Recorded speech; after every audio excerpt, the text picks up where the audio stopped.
A villain who has stolen hearts and garnered acclaims.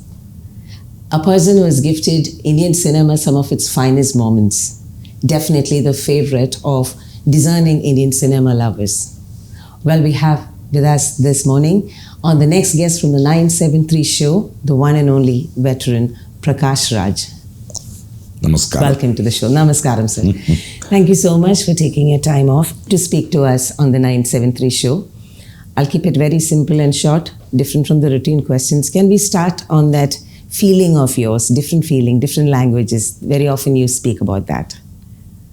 See, I've realized that for me, speaking different languages because of my profession is respecting their culture and their music, what they want to say, because I wouldn't like somebody speaking my mother tongue, Kannada, wrongly.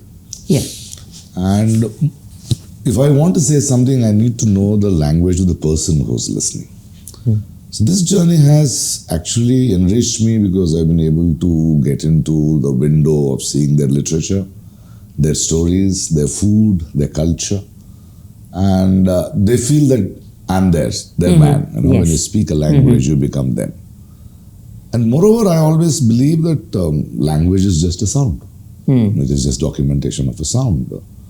The history of evolution, everybody, a human pain, their joys, their protest, their perceptions have been documented in different lipis. So when you unearth it, a language is richer because of the people who speak the language. The language in itself is not rich. Right. What is it pregnant with? What is it delivering? Yeah. What is it perceived? What is it, the wisdom it has kept in it? So for me, it's a wonderful thing to Have you taken an effort to learn these languages, or did you have a liking always? No, you need it? to have an effort. Yeah. Like if you ask me about computers, no, I don't know. I just can't. How many languages do you speak? 7 languages. 7 languages. Yeah, You understand. mastered it over the... So one is because of my profession, because I get to have a lot of writers, a lot of roles, and I get to travel. It's easier for me to get it. And there is this urge to say something, to explain something, to transfer something, to express something. And I have always loved to speak in that language. It is to catch the sound, to have the right conversation with the people, and then your emotions find its way through to find those sounds. Yeah. And so theatre, we generally hear that theatre is like a rock solid foundation from which acting really comes out. Do you agree with that? It's not acting. Acting is just a tool. What does the actor stand for?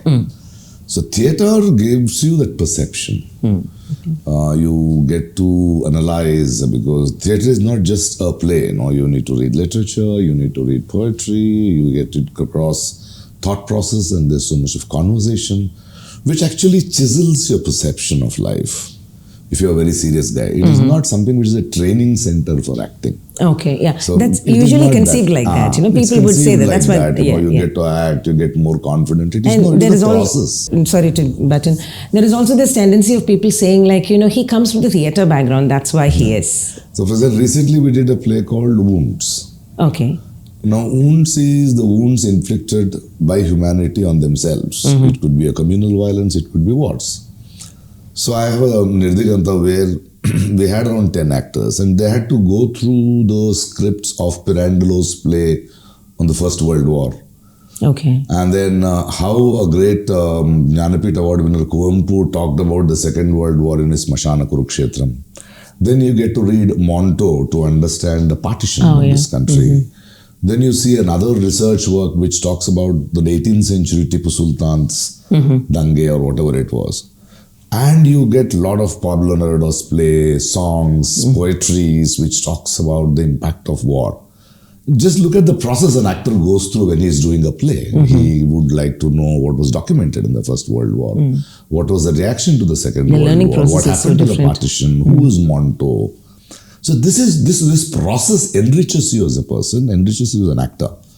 And you as an actor, when you later see certain roles and dimensions, then you're so sensitized with your perception that you bring in that to the table.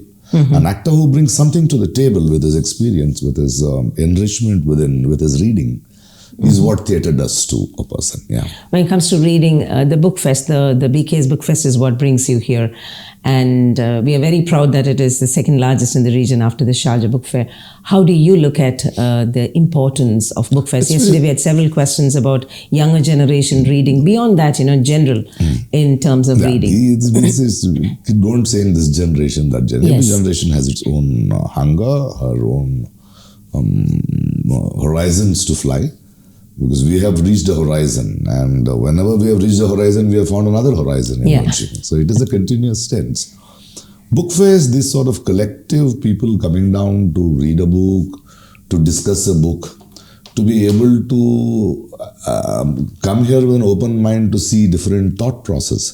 It's not to influence it, but at least as a human being, you know what is the process which is going. And book fairs are very, very important. Reading literature. A 40-year-old man writes a novel. With that, you gain that 40 years of perception. Right. They take you a little ahead. I think it's a joy to read and get lost into different worlds. Yes, indeed. You live one life, but you get to see many lives. Through books. Yeah. Very, very well said, sir. You're very blunt when it comes to your opinion in terms of the nation, the people. 77 years of independence, we still see things which may not be very easy for us to digest in terms of poverty or education. What would be your take on it? All political parties have contributed to this, and the whole civil society has contributed to this, because we don't see the future. We don't have a vision. So anything we do, we don't reimagine the future. Okay. I would take my example, because a few of us have struggled and trying to be relevant, but there is no equal education today. And there is narratives these political parties always put, whether it is Congress, whether it is BJP, any political, whether it is CPI. I know they're more into power sharing and things like that. I don't think 100% effort has not been done by any of these political parties, and that's where we are stuck. And we still continue to complain. And I think the time has come that we need an alternative. Alternative is the civil society, we learned, or we the citizens who pay tax, need to play the role of the opposition party, need to play the role of questioning. We don't want to come to power because we are busy. We are busy with our work, and we are entrusting our earnings, our children's future to these governments to look after us. And we are paying them. We are looking after them very well. Right. They are not bringing anything from the home. I think we as a civil society need to raise up and realize that we will have to fight for our money, for our country, and that's the only way out. And eventually, whether you do it now or not, evolution has proved that human civilization, every now and then when this is unbearable, people have taken it in their hands. Very true. And I would not be doing justice to the cinema lovers if I don't touch upon your acting.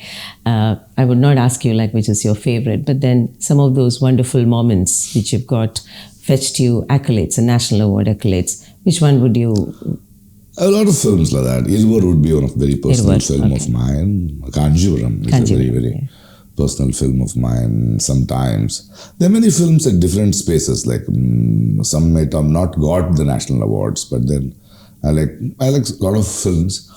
I like Pavakadegal. I just did one small episode with Vetrimaran and Sai Pallavi, and it disturbed me for days. Yeah. And I'm not one of those guys where I'm very happy with to boast that I'm a good actor. I call myself an alleged actor because I'm still trying to do it. And because being an Indian actor, so I need to do a Kanjivaram, I need to do an Iruvar, I need to do a louder film too. Because there is an audience, and it's so innocent audience who would like a film like Pokri or Gilli or the other films which I produced like Mori or Abhiyum Naam. Mori is a beautiful one. I've been lucky because I've opened up myself to different writers, directors and languages, that there's so many different roles which comes by me. Right. So it's film by film, day by day, an actor dies every day. But if you want me to pick up few of them, Kanjivaram was a great experience. Iruvar was fantastic to go to that period and understand those and in Malayalam? Great legends. Malayalam, recently I did a film called Tada. Tada, okay. That was interesting. Not much has come to me from Malayalam industry. Probably they think I'm too costly an actor, too big an actor. Or sometimes they think, you'll do an inspector role or somebody who will come from a Tamilian who comes down and Tamil officer, so you can manage with his language. I'm still waiting for something sensible. Since you said Pava Kadagal disturbed you for over a day, there are several roles which you've done, like the villain characters. How do you feel after doing those? What I have done, if you observed my negative roles, is I add a dash of humor into it. We were all discussing I don't want to threaten people. Come on, give me a break. True. Very few are very disturbing. Like a film like Asay, which I had done, which was a manic psychosis character. And then I realized people were not even coming close to me. Even my relatives would be, saying, that flow, that manic, this is that guy. Because 1:16 is what they see on screen, and it's larger than life, and those close-ups make such an impact. Then I decided that I'll bring in humor into that, laugh at that fellow also. Yeah, it's fine. But certain films which I take within is very tiring, like Pava Kadagal. Most of them, I can do it off. I would like to conclude this conversation with a request. It's not from me, from someone who's a very big fan of yours. Could you please recite the poem Unnodu Naan Irunda Over Nodi for us? I'll try to how much I can. உன்னோடு நான் இருந்த ஒவ்வொரு மணித்துளியும் மரணப்படுக்கையிலும் மறக்காத கண்மணியே. 90 நிமிடங்கள் தொட்டடைத்த காலம்தான் 800 ஆண்டுகளாய் இதயத்தில் கனக்குதடி. பார்வையிலே சில நிமிடம், பயத்தோடு சில நிமிடம், கட்டி அணைத்தபடி மோகத்தில் முத்தங்கள், எல்லா இடங்களிலும் முத்தங்கள் விதைத்த மோகத்தில் சில நிமிடம். அது இரவா, அது பகலா, அதை பற்றி அறியவில்லை. யார் தொடங்க, யார் முடிக்க ஒரு வழியும் தோன்றவில்லை. இருவருமே தொடங்கிவிட்டோம், இதுவரைக்கும் கேள்வி இல்லை. Beautiful lines. அச்சம் களைந்தேன், ஆசையினை நீ அணிந்தாய். ஆடை களைந்தேன், வெக்கத்தை நீ அணிந்தாய். கண்ட திருக்கோலம் கனவாக மறைந்தாலும் கடைசியில அழுத கண்ணீர் கையில் இன்னும் ஓட்டுதடி. Something like that. Yeah. Thank you very much. It was indeed an honor. Thank you. So that man needs no conclusion. The one and only Prakash Raj on the next guest. So until we meet with yet another exciting guest, this is Rajiv Unikrishnan signing off on the 973 show.